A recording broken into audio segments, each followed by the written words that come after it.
Gold, trusted gold buyers. మీరు తాకట్టు పెట్టిన బంగారాన్ని విడిపించి ఈ రోజు ఉన్న మార్కెట్ ధరకు కొనబడను.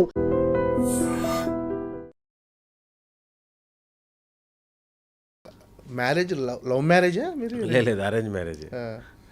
అంటే ఇంట్లో సజెషన్స్ ఇస్తుంటారా ఏదైనా కెరీర్ గురించి కానీ క్యారెక్టర్స్ గురించి కానీ చూసిన దానికి రెస్పాన్స్? వాళ్ళకి ఏం లేదు, నైట్ గబాన్ వస్తే చాలు ఇంటికి, అంతే. నువ్వు ఏమైనా చేసుకో, ఎక్కువ లేట్ చేయకుండా టయానికి ఇంటికి వచ్చేసి అంటారు, అంతే తప్ప వాళ్ళకి. మా వైఫ్ వీళ్ళు ఏంటంటే పెళ్ళికి ముందు 2 సినిమాలు చూస్తుంటుంది మహా అంటే, 2-3 సినిమాలు. మామూలుగా సినిమా చాలా తక్కువ. ఓకే. ఏదో టీవీలో చూసుకోవడం తప్ప థియేటర్కి వెళ్ళి 2-3 సినిమాలు చూస్తుంటారు అంతే. చాలా సినిమాలు చాలా తక్కువ. నా పెళ్ళి అయిపోయిన తర్వాత ఫస్ట్ సంవత్సరమే 70 సినిమాలు చూసింది. అంటే మనకి ఇంకేం పని ఉంటుంది, షూటింగ్ లేకపోతే ఇదే కదా. సినిమా నాలెడ్జ్ తక్కువే. మ్యారేజ్ అయిన తర్వాత సినిమాలు ఎక్కువ చూస్తున్నారు. ఓకే.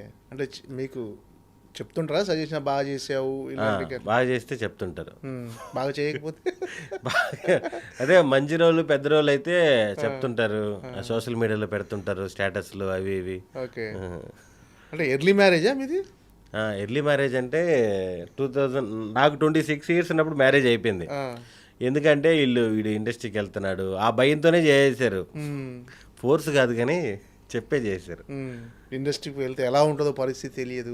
స్టార్టింగ్లో చాలా భయం. ఇందాక ఇన్సిడెంట్లు చెప్పాను కదా, మన హీరో దగ్గర గారి ఇన్సిడెంట్ అవ్వచ్చు, ఆ తర్వాత అవకాశాలు వస్తాయో రావో, తర్వాత ఇదే కరెక్ట్గా నేను వచ్చే టైంకి అవన్నీ ఉన్నాయి ఇబ్బందులన్నీ. ఇంకోటి ఏంటంటే మనకి స్టార్టింగ్ రాగానే డబ్బులు రావు కదా. ఇప్పుడు సంవత్సరానికి 4 సినిమాలు చేస్తే 4 సినిమాలకి ఎంత డబ్బులు వస్తాయి? ఇంటి రెంట్లు కూడా కట్టలేము. చాలా ఆ క్రూషియల్ పీరియడ్లోనే ఉంటుంది.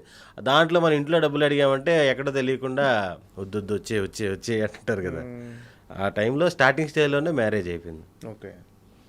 ఫైనాన్షియల్ అంత సెట్ అయినట్టేనా? అంత మన ఇండస్ట్రీలో ఫైనాన్షియల్ సెటిల్మెంట్ అనేది ఎప్పటికీ జరగదు. సెటిల్మెంట్ కాదు, ఫైనాన్షియల్గా హ్యాపీ గోయింగ్. ప్రస్తుతానికి లైఫ్ అయితే హ్యాపీగా ఉంది, దాని గురించి అయితే డోకా లేదు. సెటిల్మెంట్ అనేది నాకు తెలిసి ఇండస్ట్రీలో ఎవరికి ఉండదేమో. అందరికీ అప్పుడప్పుడే అందంగా కలగా అప్పుడప్పటికే జరుగుతుంటుంది బండి. ఫ్యూచర్ ఏంటి అనేది తెలియదు. అంటే మీకు బాగా మొహమాటం అనుకుంటే రెమ్యునేషన్స్ విషయంలో కానీ చాలా, అంటే మీరు అడగడానికి ఇబ్బంది పడతారేమో అనిపిస్తుంది. అంటే చాలామంది కొన్ని సినిమా హిట్ పడగానే ఖచ్చితంగా పెంచేస్తారు, మీరు ఆ విషయంలో చాలా మొహమాటంగా? లేదు, అడుగుతుంటాను కానీ సెకండ్ ప్రిఫరెన్స్. ఫస్ట్ సినిమా అవకాశం రావాలి, క్యారెక్టర్, వర్కింగ్ డేస్ అవన్నీ చూసుకొని సాధ్యమంతవరకు అడుగుతుంటాను.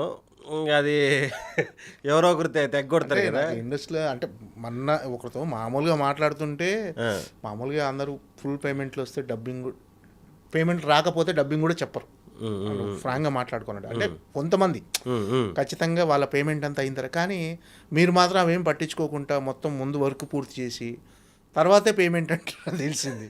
అంటే దానివల్ల మీకు ఏమన్నా అంటే అది మొహమాటమా, లేకపోతే లేదు మీ నైజమే అలా ఉంటుంది అంతే? అంటే ఆల్మోస్ట్ ఇప్పుడు మీరు ఏదైతే చెప్పారో, నేను చేసి ఇప్పుడు 100 సినిమాలు అనుకోండి, 90 సినిమాలు ఇదే ఫాలో అవుతా. ఏది పేమెంట్ గురించి పక్కన పెట్టేసి, ఎందుకంటే వాళ్ళతో ట్రావెల్ ఉంటుంది కదా, డైరెక్టరు, హీరో, ప్రొడ్యూసర్ అందరూ క్లోజ్ అయిపోతారు, ఫ్యామిలీ లాగా ఉంటారు, అందరూ బాగా చూసుకుంటారు. లాస్ట్కి వచ్చినాక ఎంతో తక్కువ బ్యాలెన్సే ఉంటుంది. బ్యాలెన్స్ అది ఇస్తేనే డబ్బింగ్ చెప్తాననేది ఎక్కడో తెలియకుండా హార్ష్గా ఉంటుంది కదా. ఆల్మోస్ట్ చెప్పేస్తాను, ఎక్కడో చిన్న చిన్న వాటికి డబ్బులు అవసరమైతే అడిగి తీసుకొని తర్వాత చెప్తాను, అంతేగాని గొడవ వేసుకొని ఆ టైప్ అయితే ఏం లేదు. ఆల్మోస్ట్ ఇచ్చేస్తారు. ఎక్కడో కొన్ని మిస్ఫేర్లు అయి ఉన్నాయి బ్యాలెన్స్లు, అదో సినిమా 3 లక్షలు, ఇదో సినిమా 2 లక్షలు, అటు ఒక లిస్ట్ ఉంది. అంటే మామూలుగా కొంతమంది హీరోలకు కొంతమంది కమెడియన్స్ ఎక్కువ క్లోజ్ ఉంటారు. అంటే కమెడియన్స్ అంటే రెగ్యులర్గా వాళ్ళ సినిమాల్లో కనిపిస్తుంటారు. అలా మీరు ఎక్కువ అంటే ఏ హీరోలతో ఎక్కువ క్లోజ్ అయ్యి వాళ్ళతో ట్రావెల్ చేయాలనుకున్నాను? వాళ్ళతో అంటే ఎవరితో ఎక్కువ ఉంది మీకు ట్రావెల్? అసలు ఏ హీరోతో ఎక్కువ ఉంది? ఇప్పుడు ఒకరితో ఎక్కువ ఉంది, ఒకరు తక్కువ ఉంది చెప్పలేం, కానీ చేసిన అందరితో ఉండుంటుంది. అందరితో ట్రావెల్ ఉంది. ఇప్పుడు సామాజికవర్గం నుంచి శ్రీ విష్ణు గారితో సినిమాలు చేస్తున్నా, అన్ని సినిమాల్లో చేస్తున్నా ఆల్మోస్ట్. అంటే ఆయన చేసే సినిమాల్లో ఏమాత్రం అవకాశం ఉన్నా సరే ఫస్ట్ ప్రిఫరెన్స్ నాకు చెప్తారు, నీకు ఈ క్యారెక్టర్ సెట్ అవుద్దురా అని చెప్తారు. ఇప్పుడు శర్వా గారితో 6 సినిమాలు చేశాను, మీకు ఇందాక చెప్పాను, నారితో కలిపి. నాని గారితో 3 సినిమాలు, నాని గారే రెఫర్ చేశారు, నిన్ను కోరి, కృష్ణార్జున, ఎంసీఏ. అలా నితిన్ గారితో తక్కువే, లైలో 1 డే చేశాను, ఆ తర్వాత భీష్మలో చేశాను. శౌర్య గారితో 2 సినిమాలు, చలో మనం ఇంకోటి రిలీజ్ అవ్వలేదు. అలా అందరు హీరోలతో రిపీట్గా చేస్తున్నా, సాయిధరం తేజ్ గారితోనూ అందరితో చేస్తున్నాను.